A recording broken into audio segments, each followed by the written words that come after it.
Woo-wee, what's going on YouTube? It's time all day. So I had a pretty good question from a subscriber. I think he subscribed. After doing this Condor Fighter, I got a question, and it's not even the first time I've had this question. This one just came up, and he was like, correct me if I'm wrong, but doesn't a fighting knife have to have a guard? Kinda, not really, usually, sometimes. Um, so there's a lot of questions about that, and you hear it all the time. Everybody thinks to have a guard, it has to be. Let's go over some guards. You have your D guard, a fully enclosed guard, and the reason that this is there and this is there, this is a blade catch, is because this was made to go against sabers, right? In the Civil War. After the Civil War, there really hasn't been a time where knife fighting was common, aside from guys who lived in the mid 1800s, just post Civil War.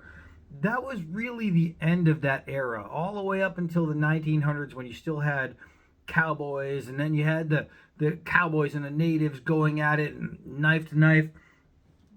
After that, knife fighting was more of one guy had a knife and he was sticking you, and maybe you grab a broom or something like that. There was really no need for worrying about getting your hands cut off or trying to catch another person's blade, because generally knife fighting didn't consist of two knives. It was one knife and then somebody else had another weapon, or they each had two knives. Like in the 1950s, you might have two greasers going at it with switchblades, and but they're not going ching ching ching ching ching. That's stupid. You're trying to cut the other guy and be the first one to cut the other person. You're not going for their knife. It's not nobody. I don't care what you've seen in Hollywood. That's not real life. So after the 1800s, guards became less needy. And one company proved it by sending a knife into different wars with this paper thin, crappy guard that you can bend pretty much almost with your hands. I can literally pull it down. Wow, you can really see that gap where that blade starts. Man, that is a stick tang. But I can move it with my hands, right? That's a guard. This guard is not going to protect you any more than, let's say, I just pulled out my preacher. So this guard, and you say, there is no guard on that. Anytime you have this area right here, this is called a choil. This is called a finger well. Anytime you have a finger well, this doesn't have one. I don't know where I just put that fighter. Oh, here we go. That's a finger well right there. It's not a guard, but it's a well. A well and a guard do the same exact thing. So if I had this right here to stop the hand, and that's what the question was, is like, how do you not stop the hand from going up? I am pulling. My hand is not getting past this guard. Any finger well that leaves you space here is a guard. And I broke out two examples to show you what this is. And this is actually a really good question from the guy, because he meant it. He really did. So on this knife, this is my D-Bad Menace. You'll see no guard, right? On this knife, my military D-Bad military combat knife, you see a guard. Oh. What's the difference? The difference is where the blade starts. If this edge started here, you'd say, oh my God, that knife doesn't have a guard. But if the knife edge starts here and there's a choil, or even if not, if the edge came all the way through, you'd say, oh, that's a guard. This is the same. Look at my hand, my finger is completely inside, right? I can stab, go into trees, stone walls, anything. I've done it. I've obviously stabbed in testing. I show you when I stab into this stump or anything like that. The hand is not going to slip. This is a guard, the same as this. They're just different styles. When you have a deep finger well, that is a guard. So now what we're going to do, we're going to show you a couple things. We're going to show you a couple things. You gotta get this knife back in there. All right, so I have those two so I can show you that. You saw the K-bar guard. Now, on my D-Bad Menace, that guard is going to give you the same amount of anti-slip as this will. It's going to give you the same amount, just more comfortable. But that is that. So now you have different kinds of guards. You have your D guard, right, that we just went over. You have your finger well guard that we just went over. You have this, which is extended grip guard, which is still a finger well guard. If you see this, you're going to go, oh, okay, at least that one has a guard. And the only reason you're saying is because it sticks out past here. So in your mind, it's a guard. If I took this grip and cut this grip here, you'd see the steel, right? And it's a guard. But as soon as you don't cut off that piece of grip, if you let the grip cover the guard, it no longer looks like a guard. So it's confusing to people. So if the grip material went all the way down to here and then back up like that, so let's say the grip covered that, it would look more like a guard, right? And I think it comes into people's head where they see that and they say, oh, it can't be a guard. Well, on my D-Bad Commando, that's a guard. That's a big guard, and all it is part of a finger well. And again, if the steel came all the way to there, if there was no gap, no ricasso, somebody would say, well, it can't be a fighter. It needs a guard.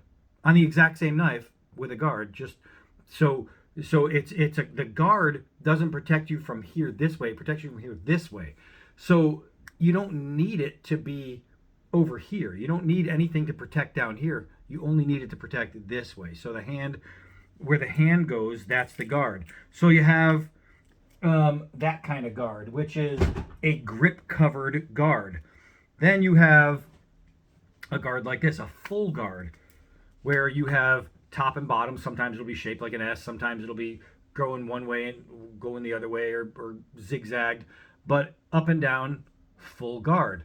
This, again, was a design, well, it was pre-1800s, really, the design, but it's popularized and just absolutely blown up in the 1800s.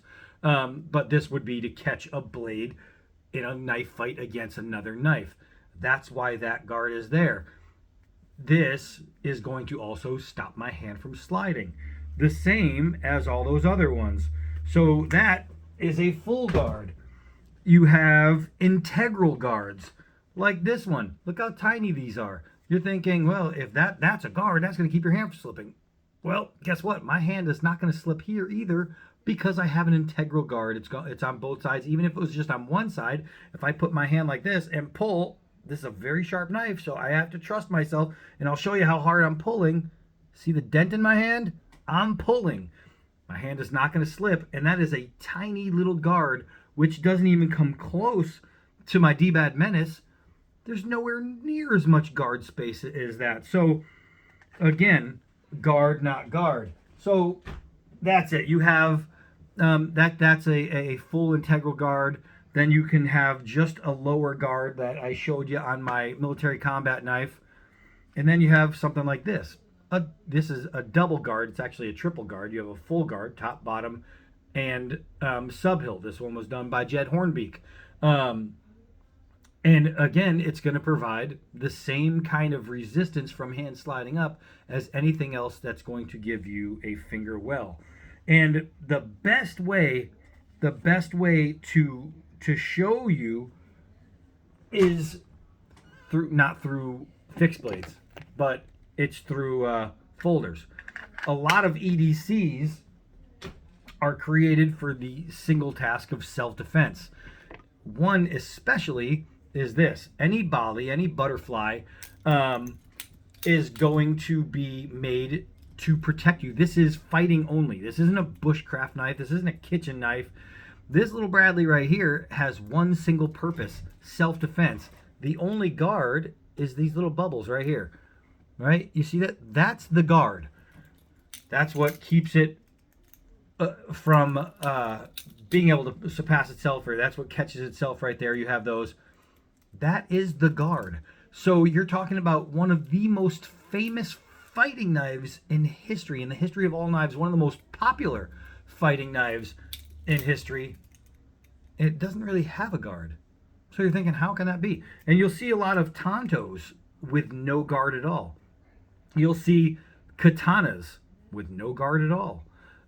So you'll see a lot of the Japanese styles and the Asian styles, they don't have a guard, but tell me what katana is made for bushcraft. I don't know. But you'll have those bamboo katanas, and all my katanas right now are in, aside from my own design, all my katanas are in Arizona in my other house, so I can't show you, but you have katanas that go together seamless. How can it be a fighting blade without a guard? Those don't have any guard at all. There's no finger well, anything, but it's still a fighting blade. And that's why I say kinda, because you can still have a fighting blade without a finger well, without a guard, without anything to protect you, and it's still going to be there. Don't believe me? Well, let's see. This is called the Spyderco Paramilitary. You see that little finger well? That's the guard. You have a guard here. That's a guard to keep your hand from slipping, and you have a guard here. If it's called paramilitary, that means it's designed to be on you militarily.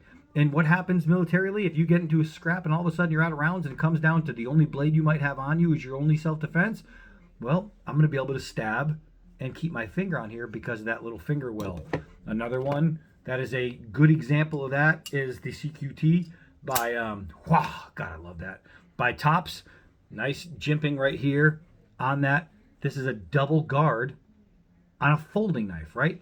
This is it. So if all of these knives are considered self-defense knives, or in another one, this is fighting knife only. That's what this is. But there is barely any kind of finger well. The only kind of real guard would be your thumb switch. That's it. So it's made to grab here. So even my finger isn't even on there. My two fingers are supposed to be right here. That's the grip on this knife. So you're not even using the well. The only thing that you can consider a guard would be your thumb webbing right there. So on this knife and on this knife, you see two examples of knives that are made only to be fighting knives. Only self-defense knives, only stick and go knives. Neither of them have a guard. So when it comes to knives and guards, are guards good to have on a fighting knife? Yeah. Are they 100% necessary? No.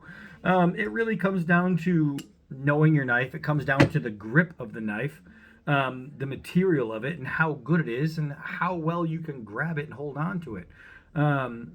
You do not need an actual guard on a fighting knife. All you need is the knife. You just need a long pointy thing. I think about it, before guards were able to be made, before they had the ability to glue things on, you've seen old Native American blades and caveman blades, and it was basically like a piece of stick with some kind of bone or stone tied onto it, and there was no guard. The only time they had a guard was when the stone came over the edge of the stick that it was on, like that, and that created its own guard. What was that? A finger well. So from the beginning of knives, you're going to have fighting knives, absolute knives that are made simply to kill, whether it's food or enemy or invaders, anything. You're going to find fighting knives without guards. So if you're seeing something, and you're seeing something that's called a fighting knife, and you don't see a guard on it, that doesn't mean or take away from it being a fighting knife.